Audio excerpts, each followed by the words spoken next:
सुप्रभात प्यारे बच्चों। सुप्रभात सुप्रभात सभी को। तो प्यारे बच्चों, आज के अपने हिंदी विषय के तासिका में हम एक रेखा चित्र देखने वाले हैं। महादेवी वर्मा द्वारा रचित अपना रेखा चित्र बहुत सुंदर है और पशुओं के प्रति प्यार जताने वाला, पशुओं के प्रति अपनेपन की भावना, अपनापन दिखलाने वाली ऐसी सुंदर रेखा चित्र यहाँ पर महादेवी जी ने प्रस्तुत किया है। तो चलो शुरुआत करते हैं अपने 7वीं कक्षा के हिंदी मधुकलश इस सहायक पुस्तक माला के अंतर्गत गौरा नाम के रेखा चित्र को। देखते हैं आखिर गौरा कौन है। तो देखो, यह रेखा चित्र गौरा नाम की गाय महादेवी वर्मा के घर आने की घटना पर आधारित है। इसमें घरों में दूध देने वाले ग्वालों को गाय पालने वालों से बदला लेने का सुंदर चित्रण किया है। तो चलो देखते हैं अपनी गौरा। गौरा मेरी बहन के घर पली हुई गाय की बच्चियाँ थी। उसे इतने स्नेह और दुलार से पाला गया था, वह अन्य गाय के बछड़ों से एक विशेष स्थान रखती थी। बहन ने एक दिन कहा, तुम इतने पशु पक्षी पाला करती हो, एक गाय क्यों नहीं पाल लेती जिसका कुछ उपयोग हो। मैंने खाने की किसी भी समस्या के समाधान के लिए पशु नहीं पाले थे। पशु पक्षियों से बचपन से ही मुझे प्यार था।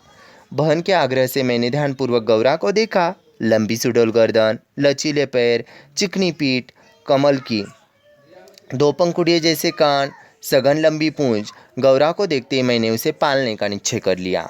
गाय जब मेरे बंगले पर पहुंची, उसे लाल सफ़ेद गुलाबों की माला पहनाई गई, केसर रोली का टीका लगाया गया, घी का दिया जलाकर आरती उतारी गई और उसे दही पेड़ा खिलाया गया। उसका नामकरण हुआ गौरांगिणी या गौरा। पता नहीं इस स्वागत का उस पर क्या प्रभाव पड़ा, परंतु वह बहुत प्रसन्न जान पड़ी। गौरा वास्तव में बहुत सुंदर थी। उसकी काली आंखों का सौंदर्य तो देखते ही बनता था। उन आंखों में एक अनोखे विश्वास का भाव था। इस पशु को मनुष्य का अत्याचार सहना पड़ता है, फिर भी उसकी आंखों में न विस्मय का भाव है न डर का। महात्मा गांधी जी ने गाय करुणा की कविता ऐसा क्यों कहा है, यह उसकी आंखों को देखकर समझ में आ सकता है। कुछ ही दिनों में वह सबसे हिलमिल गई। कुत्ते, बिल्ली उसके पेट के नीचे और पैरों के बीच खेलने लगे। पक्षी उसकी पीठ और माथे पर बैठ उसके कान तथा आंखें खुजलाने लगे। वह भी उन सब के साथ आंखें मूंदकर सुख का अनुभव करती। हम सबको वह आवाज़ से नहीं, पैर की आहट से पहचानने लगी।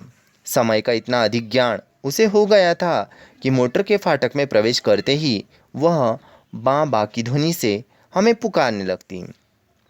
चाय, नाश्ता तथा भोजन के समय से भी वह इतनी परिचित थी कि कुछ समय प्रतीक्षा करने के उपरांत रंभा रंभा कर घर सिर पर उठा लेती थी।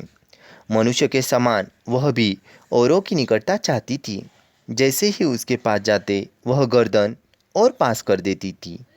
हाथ फेरने पर अपना मुख कंधे पर रखकर आंखें मूंद लेती। 1 वर्ष के बाद गौरा एक सुंदर बछड़े की माता बन गई। बछड़े का रंग लाल था। उसका नाम रखा गया लालमणि, परंतु उसे सब लालू कहकर पुकारते थे। अब हमारे घर में दुग्ध महोत्सव आरंभ हुआ। गौरा प्रातः 12 सेर के लगभग दूध देती। लालमणि के लिए भी पर्याप्त दूध देने के पश्चात इतना दूध शेष रहता था कि आसपास के लोग, कुत्ते बिल्ली तक उसका दूध भोग करते थे। दुग्ध दोहन के समय वे सब गौरा के सामने एक पंक्ति में खड़े हो जाते और महादेव उनके आगे बर्तन रख देता। दूध देने के बाद कृतज्ञता प्रकट करने के लिए उसके चारों ओर उछलने कूदने लगते। देखो अगले पेज पर क्या दिया है। अगले पेज पर हमें दिया है, पर अब समस्या थी दूध दोहन की। घर के नौकरों को दूध दोहना नहीं आता था। जिनको थोड़ा बहुत ज्ञान था ना, वे घंटों लगा देते थे। गौरा के आने से पहले जो वाला हमारे यहाँ दूध दोहता था, उसको बुलाकर हमने इस समस्या का समाधान पा लिया। 2-3 मास के उपरांत गौरा ने दाना चारा खाना बहुत कम कर दिया और वह दुर्बल तथा सुस्त रहने लगी। चिंतित होकर मैंने पशु चिकित्सक को बुलाकर दिखाया। वे कई दिनों तक एक्सरे द्वारा रोग का कारण खोजते रहे। अंत में उन्होंने निर्णय दिया कि गाय को सुई खिला दी गई है, उसके रक्त संचार के साथ हृदय तक पहुंच गई है, उसकी मृत्यु निश्चित है। मुझे कष्ट और आश्चर्य दोनों हुए। सुई किसने क्यों खिलाई? दाना चारा तो हम देखभाल कर देते हैं, पर डॉक्टर के उत्तर से ज्ञात हुआ कि किसी ने गुड़ की बड़ी डली के बीच रखकर सुई खिलाई है, जो सीधी गले से नीचे उतरकर हृदय में पहुंच गई है। अंत में एक ऐसा कठोर सत्य मेरे सामने आया जिसकी कल्पना भी मेरे लिए संभव नहीं। प्राय कुछ ग्वाले ऐसे घरों में हैं जहां उनसे अधिक दूध लिया जाता था। गाय का आना सह नहीं पाते क्योंकि उनकी आय का साधन बंद हो जाता है ना। अवसर मिलते ही वे गुड़ में सुई लपेटकर उसे खिलाकर उसकी मृत्यु निश्चित कर देते हैं। गाय के मर जाने पर उन घरों में वे पुनः दूध देने लगते हैं। सुई की बात ज्ञात होते ही ग्वाला गायब हो गया। तब गौरा का मृत्यु से संघर्ष आरंभ हुआ। इसे याद करके भी मन कांप जाता।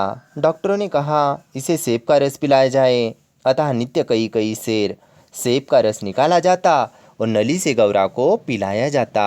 शक्ति के लिए इंजेक्शन दिए जाते। इंजेक्शन की लंबी मोटी सुई देखकर उसकी चुभन और पीड़ा का अनुमान लगाया जा सकता है, पर गौरा उसकी पीड़ा शांति से सहती। केवल कभी कभी उसकी सुंदर पर उदास आंखों के कानों में पानी की 2 बूंदें झलकने लगती। अब वह उठ नहीं पाती थी, परंतु जब भी मैं उसके पास जाती वह उदास मुख मेरे कंधे पर रख देती। लालमणि बेचारे को माँ के दुख का कोई ज्ञान न था। अब उसे दूसरी गाय का दूध पिलाया जाता था जो उसे अच्छा नहीं लगता था। गौरा के पास पहुंचकर उसे सिर मार मार कर उठाना चाहता था, पर सब व्यर्थ। अब गौरा की सुंदर चमकीली आंखों की आभा समाप्त हो चली थी। कई पशु विशेषज्ञों को बुलाया, पर किसी ने ऐसा उपचार नहीं बताया जिससे आशा की कोई किरण मिलती। सेब का रस भी कंठ में रुकने लगा। मैंने उसके अंत का अनुमान लगा लिया था। अब मेरी एक ही इच्छा थी, मैं उसके अंत समय उसके पास रहूं। अंत में एक दिन प्रातःकाल 4 बजे जब मैं गौरा को देखने गई, तब उसने अपना मुख सदा के समान जैसे ही मेरे कंधे पर रखा, वह एकदम पत्थर जैसा भारी हो गया और मेरी बाह पर से सरक कर धरती पर आ गया। शायद सुई ने हृदय को बेद कर बंद कर दिया। गौरांगिनी को ले जाते समय मानो करुणा का सागर ही उमड़ गया, परंतु लालमणि इसे भी खेल समझ उछलता कूदता रहा। मेरे मन में केवल एक आवाज़ गूंजती रही, मेरे गोपालक देश, मेरे गोपालक देश। ऐसा महादेवी वर्मा द्वारा रचित ये सुंदर रेखा चित्र हमें गौरांगिनी के बारे में किस तरह सचेत कराता है, अपनेपन की याद दिलाता है, इसका सुंदर वर्णन महादेवी जी ने किया है।